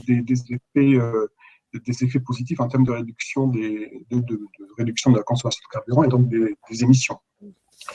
Et également de donner des informations sur ces secteurs un peu extra-rocades sur Bordeaux, donc ces secteurs un peu périphériques, sur les disponibilités de places dans les parkings relais. De cette manière, on lui donne une information utile pour le report modal qu'on a décrit précédemment. Tout à fait. C'est également... Dernier exemple peut-être, Eric, oui. Dernier exemple peut-être sur les aspects des enjeux de sécurité, donc les enjeux de sécurité sur la rocade ou sur les abords d'école ou dans les zones 30. Donc c'est un ensemble d'informations qu'on peut donner à l'automobilité. En fait, plus récemment, donc il y a une autre application, donc on le fait par le biais d'applications embarquées parce qu'en fait le nombre de véhicules connectés à l'époque n'était pas suffisant. Donc les constructeurs intègrent progressivement dans ces possibilités de connectivité, de services embarqués. Et donc il y a une application qui s'appelle Coupe ITS qui est un peu le prolongement de la précédente, qui est développée par le ministère des Transports en France et dans le cadre d'un projet qui s'appelle C-Roads France et qui cette fois-ci permet de passer à l'échelle du pays et à l'échelle aussi de l'Europe parce qu'il y a à peu près 18 États membres, je crois, qui déploient les mêmes technologies et les mêmes types de services en fait sur les grands axes. Et donc sur Bordeaux, ça permet de déployer des axes aussi sur la rocade. Et donc ça veut dire des services sur la rocade. Et donc ça veut dire qu'à partir d'une même application, on a une continuité de service de son domicile jusqu'à sa destination, avec des conseils avisés qui viennent compléter au service des politiques publiques de réduction des gaz à effet de serre en particulier. Et donc, effectivement, on a été pionnier. Je termine là-dessus, Florence, puisque vous l'aviez souligné sur Bordeaux. Donc, on fait partie de programmes européens et on contribue donc à la standardisation de ce type de service. Et on a déployé d'une certaine manière un terrain d'expérimentation à l'échelle de la métropole. Non, on est très fiers, très bien. Alors peut-être on va passer vite à une autre expérience pilote, plus qu'une expérience, c'est celle de la centrale de Civaux à EDF. C'est Christophe qui va nous la présenter rapidement. Quelques mots. Je ne sais pas si Christophe nous entend. Je vois qu'il est un peu figé. Sinon, on va directement voir avec Cédric, parce que alors Cédric Ferrero, donc vous êtes directeur de Géosat. Vous êtes, vous, une licorne française dont on est tous très fiers dans la région, puisque vous avez été à l'origine aussi de Topos, création de Topos, et vous vivez en ce moment une très très forte croissance. On voit que tous les modes de transport autonomes du type donc de ceux par exemple des navettes autonomes qui sont à Civaux nécessitent de cartographier les villes en 3D, en 3 dimensions, dans le moindre détail. Est-ce que vous pouvez nous présenter rapidement, alors ce sont des solutions qui sont clés, qui sont indispensables à la mobilité de demain. Est-ce que vous pouvez nous présenter rapidement, Cédric, en quelques mots, c'est le métier de Géosat en fait? Oui, bien sûr. Vous m'entendez bien, j'espère. Oui, parfait. Merci. En fait, tout ça, ça démarre, je rejoins ce que dit Eric Monceron il y a quelques secondes. On a aussi des dates communes. Tout ça, pour nous, démarre à l'ITS 2015 à Bordeaux. Aussi, on est sur un stand, on prétend sur ce salon être finalement exposant et il se trouve qu'on rencontre des Chinois, on rencontre des Allemands lors de ce stand et à l'issue du salon, ils nous propulsent en Allemagne directement en nous disant écoutez, on a besoin de ce que vous faites, parce qu'on avait déjà une première expérience, notamment pour cartographier les villes, et on a découvert là en fait un champ d'expérimentation et ça rejoint un petit peu ce qui était dit sur la question du temps long, puisque nous on démarre en 2015. Là, les travaux sur lesquels on travaille de cartographie haute définition à destination du véhicule connecté et autonome ont une montée en puissance qui va commencer à se caractériser en 2025 et avec un plénum en 2030. Donc là aussi, on voit le temps long ferroviaire, mais on voit aussi le temps long de la transformation des infrastructures, aussi sur le routier. Donc c'est quand même significatif, c'est à prendre en compte parce que ce sont quand même des changements assez majeurs. En ce qui nous concerne, on a très très vite vu l'importance finalement dans l'autonomie de décision de pouvoir disposer d'une information contextuelle. un véhicule robotisé, en fait, il réagit par rapport à un environnement. Soit il réagit en aveugle vis-à-vis de cet environnement, et auquel cas, il y a des circuits décisionnels qui sont extrêmement difficiles à interpréter et éventuellement source d'erreur. Soit on y injecte, ou auquel cas, si on injecte une information de contexte, on peut avoir justement un arbitrage qui va nous permettre de dire qu'à un moment donné, telle information, sémantiquement, c'est celle que l'on voit qui est déjà présente sur une carte. Et donc, notre travail, nous, c'est effectivement de cartographie civile, ce qu'on faisait déjà auparavant pour des besoins plutôt de collection patrimoniale à des fins de constitution de bases de données pour les villes et les métropoles. Et on a vu que cette donnée-là, elle sert aussi, elle est dans la même gamme de précision, dans les précisions dites centimétriques, alors un peu plus dégradées. On est à 5-10 cm sur le véhicule autonome. On veut pouvoir localiser ce véhicule dans ces gammes de précision-là. On veut prendre le moindre risque, le moins de risques possible, pour pouvoir assurer une sûreté de fonctionnement dont parlait Mohamed tout à l'heure. Et donc, nous, voilà, on se retrouve sur cette question de définition de la donnée contextuelle.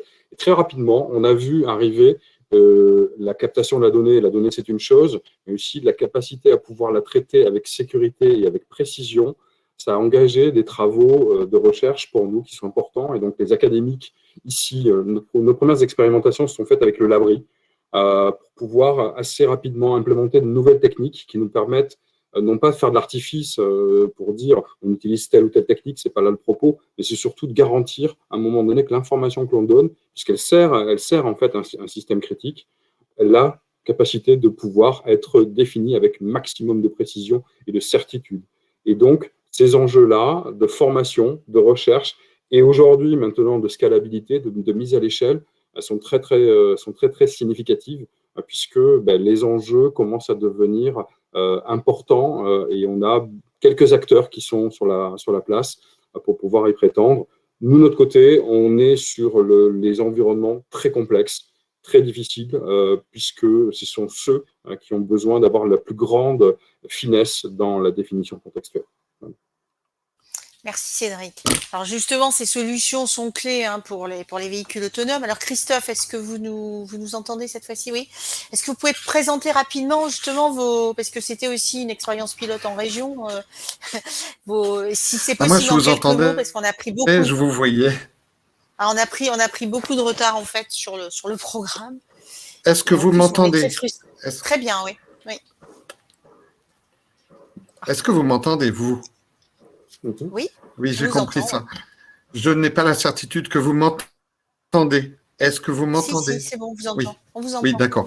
Donc, je suis Christophe Sébastien, je travaille sur la centrale nucléaire de Civaux qui fait partie de la Nouvelle-Aquitaine.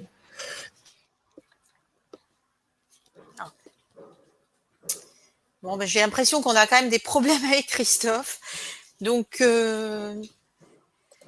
Cédric a parlé justement de tous ces continuums entre recherche, formation, expérimentation, la nécessité de faire des ping-pong justement entre ces différents domaines.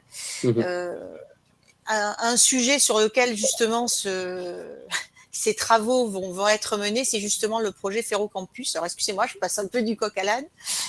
Et justement, on a beaucoup parlé de ferroviaire tout à l'heure. Et le ferroviaire, c'est aussi sans doute les trains autonomes, c'est aussi les trains connectés, c'est aussi les trains à la mobilité décarbonée. Donc, est-ce que vous pouvez nous présenter, Xavier, le projet Ferrocampus rapidement? Oui, merci Florence. Bonjour à tous. Je trouve qu'il y a une vraie cohérence et je suis content d'intervenir à ce moment-là, en fait. Parce qu'après l'intervention de Mohamed, donc je vous rassure, il n'y a aucun souci, et après Cédric.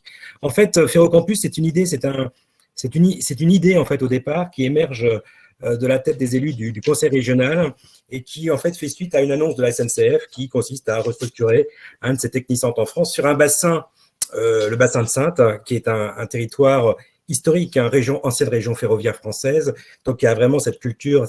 Et au sein du service auquel j'appartiens au conseil régional, qui est le service de la DATAR, donc qui définit en fait toutes les politiques d'harmonisation territoriale, d'intervention, on s'interroge en disant, voilà, est-ce que sur un site comme ça, est-ce qu'il n'y a pas une intuition au départ de se dire, est-ce que sur un site comme celui-ci, il n'y a pas à imaginer quelque chose qui avait été fait il y a une dizaine d'années sur un site que vous connaissez bien, qui est devenu une référence au niveau national, qui est Aérocampus, et c'est de dire, Et là, on est en 2017, c'est bien avant qu'on parle du ferroviaire comme une solution d'avenir ou comme des solutions fortement de repositionnement. Voilà, il faut se resituer dans cette époque-là.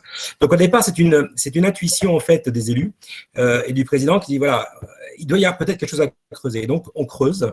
Et on creuse, en fait, assez rapidement. Et plus on creuse à partir de 2019, ça s'enchaîne extrêmement rapidement, en fait, derrière.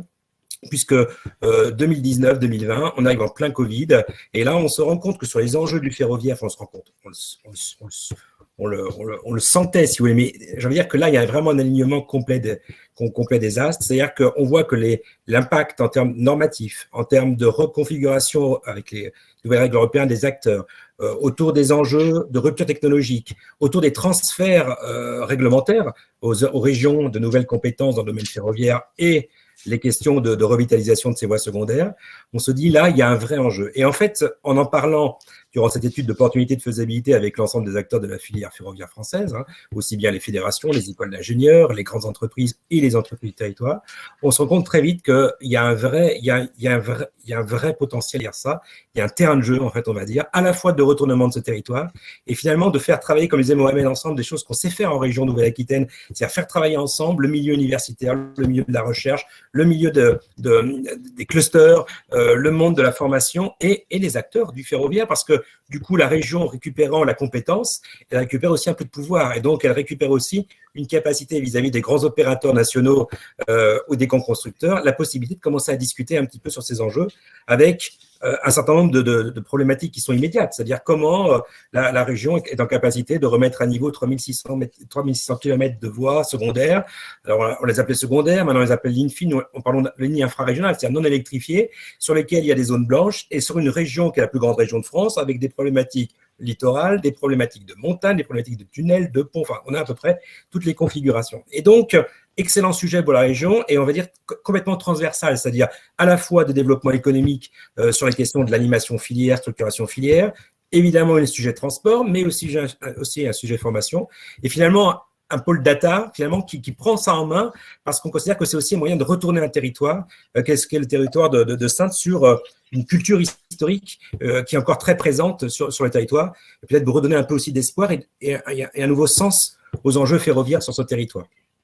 Donc, en fait, qu'est-ce qui se passe? C'est qu'au fur et à mesure qu'on avance, on se rend compte que l'idée au départ, qui était de se dire est-ce qu'il y a un besoin dans le domaine des compétences? Évidemment, sur l'attractivité métier, évidemment. Puis plus on avance et plus on sent qu'il y a aussi un enjeu vraiment de technopole, c'est-à-dire un enjeu de transfert technologie, comme disait Mohamed tout à l'heure, de recherche appliquée, de chemin de jeu, innovation, transfert, la capacité. Et puis, c'est le besoin essentiel que nous disent les entreprises que l'on côtoie, qui est de dire il nous faut un site neutre, on en parlait tout à l'heure aussi, un site neutre qui appartient à la force publique, donc en l'occurrence à la région, sur lequel on doit pouvoir tester nos technologies, les intégrer, les implémenter, les tester, voire les certifier, les homologuer, sur un site sur lequel personne d'autre que nous et un acteur public peut jouer ce rôle-là.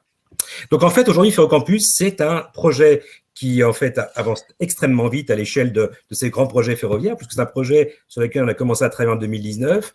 On va être propriétaire d'une grande partie des locaux. On parle là d'1,5 hectare couvert avec des bâtiments industriels. On parle de bâtiments tertiaires et on parle surtout de quelque chose qui est assez unique en France.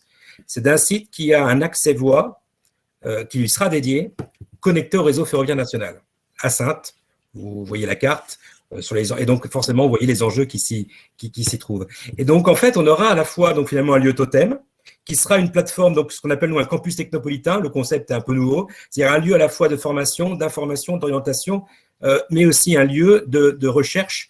Et finalement, l'idée, c'est de faire justement, de faire voilà, cet écosystème, de faire se rencontrer tous ces gens-là, de recréer une carte de formation, non pas pilotée par la région, mais pour se projeter sur les enjeux des métiers ferroviaires dans 5 ans, c'est-à-dire sur les grandes conséquences et de ces ruptures technologiques que l'on voit aujourd'hui, sur les enjeux de propulsion, et qui sont aussi des questions aujourd'hui, plus que des réponses pour une région comme la nôtre, de savoir quelles sont les meilleures solutions de traction, quels sont les enjeux en termes de signalétique, de sécurisation, de données, tout à l'heure on en parlait, de sécurité, à la fois embarquée autour des passages à niveau, voilà. Donc tous ces sujets-là arrivent très très vite, et puis très vite, en fait, se crée à côté de ce lieu totem une association en fait qui se crée en 2020, fin 2020, même en novembre 2020, donc c'est vraiment hier, et qui réunit dès le démarrage en fait un certain nombre d'acteurs clés, et j'ai envie de dire très ouvertes, c'est-à-dire qu'on a SNCF, mais il y a aussi l'ISEA, on a la FIF, j'ai vu tout à l'heure que François Meyer était parmi nous, de France. je le salue, donc Faire de France, qui participe à la démarche, l'UIMM au niveau régional, mais on a aussi l'Institut de soudure. Enfin, en fait, voilà, il y a en fait un espèce de mouvement qui se met en place, et chaque professionnel considérant que ce sujet-là, en effet, était un sujet vraiment pertinent. Et donc, on a transformé cette logique ensuite avec un PIA 3, en fait, qui nous a permis de labelliser aussi et d'obtenir un certain nombre de financements dans le volet, on va dire, plus campus des métiers des qualifications. Donc, en fait, autour d'un concept de campus technopolitain dédié à la mobilité ferroviaire, durable, autonome, connectée et décarbonée. Je crois que tout est dit. C'est-à-dire que quand on regarde le PIA 4 aujourd'hui, pour ceux qui l'observent, on est vraiment dans le sujet aujourd'hui. Évidemment, c'est un sujet qui nous apporte. Donc, il y a deux structures. Un lieu totem, et je termine simplement sur ça, voilà. Et en fait, finalement, ce qu'on est en train de créer, c'est finalement un pôle de compète, cluster, avec une grosse différence, c'est qu'il y a un lieu d'expérimentation qui va nous permettre finalement de mixer en fait tout ça. Voilà. Merci beaucoup Xavier. Alors vous avez beaucoup parlé train, ferroviaire. Il y a aussi un gros enjeu dans la région, c'est le maritime et le grand port maritime de Bordeaux. Alors Michel, vous êtes responsable du développement, promotion et innovation du grand port, administrateur adjoint aussi du GIE Vigiport. Et vous, je suis assez contente que tu interviennes aujourd'hui parce que tu vas aussi parler de réduction carbone et montrer finalement le rôle du grand port sur cette vision un peu systémique des enjeux de réduction carbone de notre territoire. Est-ce que tu peux nous en dire plus de vos projets actuellement sur ces sujets? On ne t'entend pas, Michel. J'avais oublié de réaction en micro. Donc, bonjour à tous, bonsoir à tous. Petit clin d'œil d'abord à l'ENSERM MadMeca, puisque malgré tout, je suis un ancien de l'ENSERM MadMeca. Donc, voilà, c'est toujours, ça fait toujours plaisir de se retrouver avec les anciens collègues. Déjà, je suis très ravi de parler au nom du transport maritime, qui est jusqu'à présent, on a beaucoup parlé de mobilité, on va dire plutôt douce et mobilité, on va dire passager, mobilité légère. Bon, il faut d'abord rappeler que le grand port maritime, c'est une infrastructure de transport massifié. Clairement, notre unité, c'est la dizaine de tonnes, à minima. Ça, c'est le poids moyen d'un conteneur. On a également des enjeux de sécurité de navigation. Et là, bon, c'est peut-être pas l'enjeu premier de cette table ronde, mais beaucoup de technologies, de numérique, d'optimisation à mettre en place, des radars, etc. Enfin, tous les cœurs de métier de l'ENSERM MadMeca. Néanmoins, il y a quelque chose que j'aimerais rappeler aussi, c'est que le port de Bordeaux, c'est avant tout peut-être un hub énergétique pour l'ensemble des territoires du Sud-Ouest. Il faut rappeler qu'aujourd'hui, 50% de l'activité du port de Bordeaux dépend des hydrocarbures. Je précise que nous accueillons près de 3,2 millions de tonnes d'hydrocarbures et donc de produits raffinés aujourd'hui sur le port de Bordeaux. Ces 3,2 millions de tonnes représentent finalement une énergie incroyable pour l'ensemble des usages du Sud-Ouest, qu'ils soient industriels, mais qui soient surtout de mobilité. Et je pense que c'est là-dessus qu'il faut qu'on regarde, qu'on mesure finalement le rôle de notre territoire par rapport aux enjeux européens de réduction de gaz à effet de serre. Parce que je rappelle que clairement, l'Europe nous a dit qu'il faut qu'on diminue de 55% nos émissions de gaz à effet de serre par rapport à ce qu'on faisait en 1990 à l'horizon 2030. Donc, c'est un objectif qui est extrêmement ambitieux. Et quand on regarde aujourd'hui l'érosion du trafic d'hydrocarbures sur le port de Bordeaux, qui est entre 2 et 3% par an, on est quand même loin du compte. Ça veut dire que si on n'agit pas plus vite, plus fort sur cette utilisation de l'énergie pour la mobilité, on n'atteindra pas clairement les objectifs fixés par l'Union européenne. Alors, comment le port de Bordeaux cherche à travailler sur ces sujets-là? Premier sujet, on l'oublie aussi, c'est le rôle d'un port comme puits carbone. Alors comment on s'y prend? Puits carbone, on a de l'eau, on a aussi du foncier qu'on peut également valoriser sur certains espaces naturels comme endroit où on peut développer des forêts. Les forêts captent évidemment naturellement le CO2. On peut aussi favoriser l'usage d'agriculture, donc d'espèces qui captent davantage aussi le CO2. Ça, c'est une première piste de recherche. Deuxième piste, c'est clairement les biocarburants. Alors, pourquoi cette piste-là c'est que d'une part, aujourd'hui, ce n'est que le prolongement de ce qui existe aujourd'hui, puisque les biocarburants, on en utilise déjà. Quand vous faites le plein aujourd'hui à votre station 16, vous faites du plein de B100, c'est du diesel avec 7% de diester. Le diester est un biocarburant qui est fabriqué à partir de graines oléagineuses sur l'usine Cepol de Bassins. Donc ça existe déjà. Quand vous faites le plein en essence, vous faites un plein de E10, E5. Et donc là, c'est aussi le taux de bioéthanol que vous avez dans votre carburant. Là, on parle d'aller encore plus loin, de d'autres types de biocarburants plus avancés. On parle de E20, on parle de HVO, donc d'huile végétale hydrogénée. Donc tout un tas de sujets. L'aviation parle de SAF, Sustainable Aviation Fuel. Le monde routier parle de Blue Diesel, Blue Gasoline. Tout ça sont des procédés qui vont nécessiter à la fois de la ressource locale, on est dans l'économie circulaire, on est dans de la massification, on a besoin de dépôts pétroliers importants.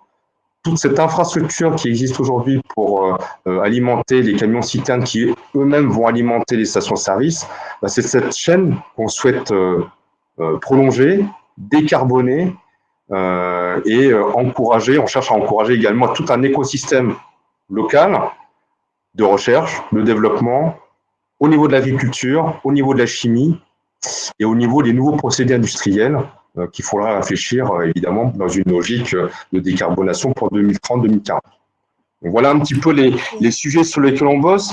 Un autre sujet qui est peut-être un petit peu inattendu, juste 30 secondes, c'est la transition énergétique de Michelin, qui fabrique des caoutchoucs qui équipent aujourd'hui vos pneus. Si demain on arrive à fabriquer du caoutchouc bas carbone, là aussi on aura fait un pas supplémentaire vers la mobilité zéro carbone. Donc voilà un peu tous les enjeux du port aujourd'hui, qui sont peut-être méconnus, mais sur lesquels on travaille très fort. Et vous avez aussi travaillé sur le sujet de l'hydrogène vert, je crois qu'avec une prouesse aussi européenne. Oui, alors là aussi, on a une démarche un petit peu de rupture, puisque pour nous, l'hydrogène comme carburant, on ne le voit pas à un horizon très court terme. On est plutôt à un horizon 2035, parce que pour nous, l'enjeu, c'est l'hydrogène vert bas prix. Bas prix, c'est compétitif face à l'hydrogène gris, donc l'hydrogène produit par vaporéformage du méthane. Et pour obtenir ces coûts bas et compétitifs, il faut en produire beaucoup. Donc, et pour l'instant, les usages d'hydrogène vert massifiés n'existent, selon nous en tout cas, que dans le monde industriel. Donc, d'où ce projet que l'on a annoncé il y a 2 semaines maintenant.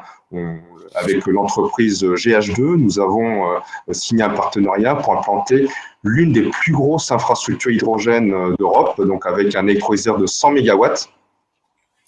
Donc pour une production de 14 000 tonnes d'hydrogène vert par an, dans le but, et c'est là la rupture chez nous, dans le but de produire 80 000 tonnes d'ammoniac. Donc c'est bien un enjeu avant tout industriel. Évidemment, avec les quantités produites, on aura un coût d'hydrogène très compétitif, ce qui offrira un espace pour de la mobilité hydrogène sur le territoire néo-aquitain demain. Et avec donc du coup un focus très fort sur la partie industrielle. Parfait, c'est essentiel. On se rend compte que ces enjeux de décarbonation sont indispensables. Effectivement, ce sont des quick wins au niveau d'un territoire très important. Je pense qu'EDF pourra en témoigner. Alors, je vois que Christophe Sébastien est revenu. Je ne sais pas si on a encore 2 minutes, peut-être pour que vous nous présentiez en quelques mots, mais uniquement, mais en quelques mots, Oui, bien sûr, mais c'est surtout si vous m'entendez, parce que là, depuis tout à l'heure, j'interviens et il semble que vous ne m'entendiez pas. Ah bon, d'accord. Donc, juste pour vous dire que nous, on est passé directement à une échelle industrielle. C'est-à-dire qu'on a exploité une flotte de 6 navettes autonomes et donc on en a tiré de bons enseignements pour le groupe et on a envie que ça se prolonge en les installant sur d'autres sites. Évidemment, on a une facilité, c'est qu'un site nucléaire, c'est fermé. Civaux, c'est Nouvelle-Aquitaine, bien entendu, c'est 200 hectares et à l'intérieur des grillages, on a 14 km de voirie. Et donc, c'est beaucoup plus facile à sécuriser qu'une ville totalement ouverte, comme l'évoquait tout à l'heure Cédric. Alors, évidemment, on avait ces technologies GNSS qui permettent d'avoir une très grande précision et on voyait bien d'ailleurs les traces des navettes qui passaient toujours au même endroit. On a fonctionné parce qu'on a besoin de transporter des salariés sur ce site qui est très grand avec des besoins de réunion, des besoins de chantier. Et très concrètement, on a vu ces premiers véhicules. Alors, ce sont des constructeurs français qui sont leaders mondiaux. On a vu ces véhicules, on a essuyé un peu les plâtres au début, qui étaient un peu prototypes, mais sur la fin, eh bien, c'était tout à fait acceptable en termes de flux et de sécurité. Alors, la première question que les gens se posent, c'est toujours la sécurité. Monter dans un robot de transport où il n'y a pas un humain, ça fait on a des problèmes de connexion avec EDF. On n'a pas de chance aujourd'hui. Mais je crois qu'on a compris en tout cas toute l'importance de tous les travaux d'EDF à Civaux et également, bien sûr, tous les enjeux sur la décarbonation. Je sais que Monsieur Lariboe aurait aussi voulu nous en parler. Je vais peut-être, je crois est-ce qu'il faut mettre en concurrence finalement les solutions innovantes de connectivité, de partage numérique avec les projets de mobilité électrique. Eric, peut-être, ça serait tellement. Je crois qu'il y a un micro qui fait écho. Non, je pense qu'on a bien illustré sous différents angles le fait qu'effectivement le numérique et la mobilité finalement sont complémentaires. Alors après, il faut qu'on ait effectivement que le sujet de la décarbonation on le prenne en compte systématiquement dans nos choix, dans nos approches, nos choix à la fois en termes de transport, en termes de mobilité, mais également sur le numérique. Donc c'est la question de la sobriété associée. L'exemple que moi que j'ai donné donc sur les CITS appliqués aux véhicules, on est quand même sur des solutions relativement légères, on va dire, hein, donc qui sont des solutions à faible coût, mais il faut qu'on reste vigilant par rapport à cette sobriété. En matière de transport, donc on expérimente l'hydrogène, par exemple, sur les transports en commun. Donc, sur Bordeaux Métropole, on a un parc assez important, en fait, de bus. 80% de ce parc est alimenté, en fait, au gaz naturel de véhicules qu'on va essayer de faire migrer sur du biogaz. Et donc, on a aussi ce projet de BHNS dans la déclaration d'utilité publique qui relie Saint-Aubin à la gare Saint-Jean à Bordeaux. La déclaration d'utilité publique qui a été prise donc, en mars dernier et pour lequel il y a un dialogue compétitif pour justement pour des bus électriques avec des énergies innovantes. Donc, on est un peu dans cette logique évoquée de Michel. Voilà.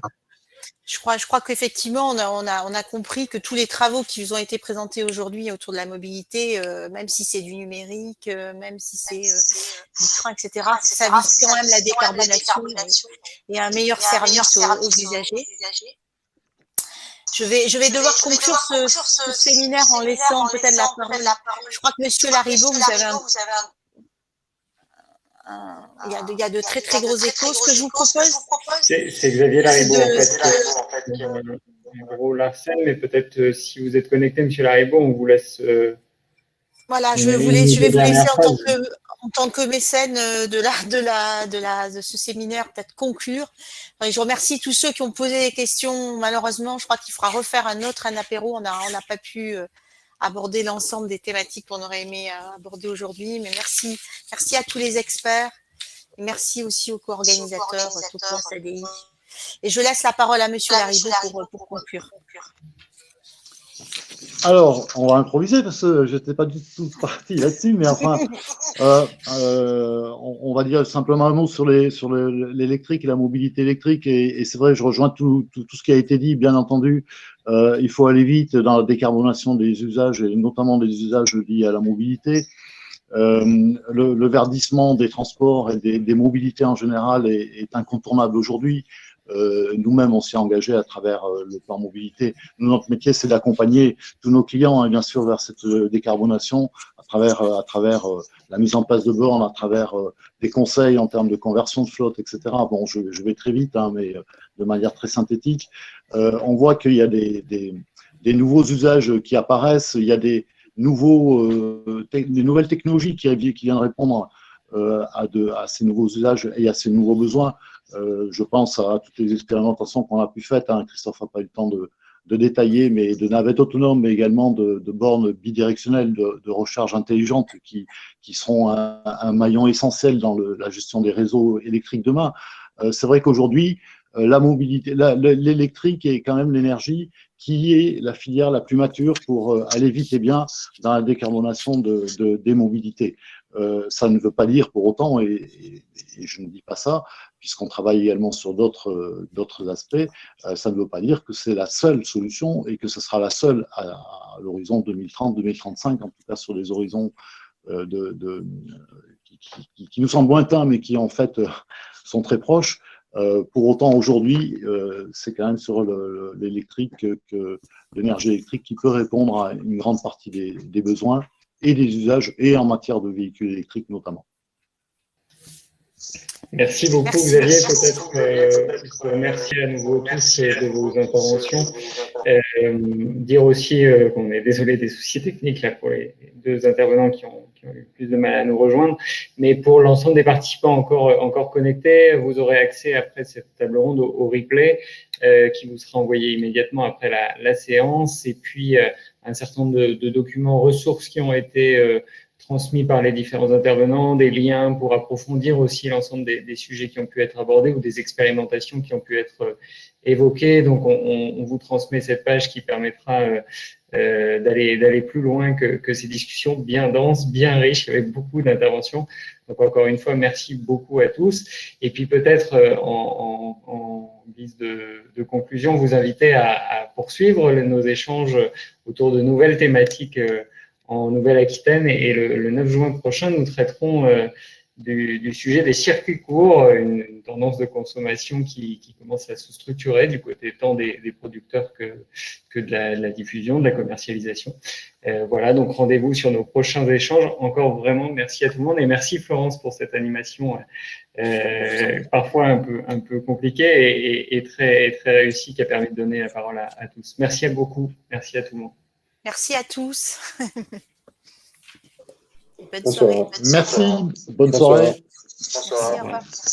Bonne soirée à tous. Bonne soirée à tous.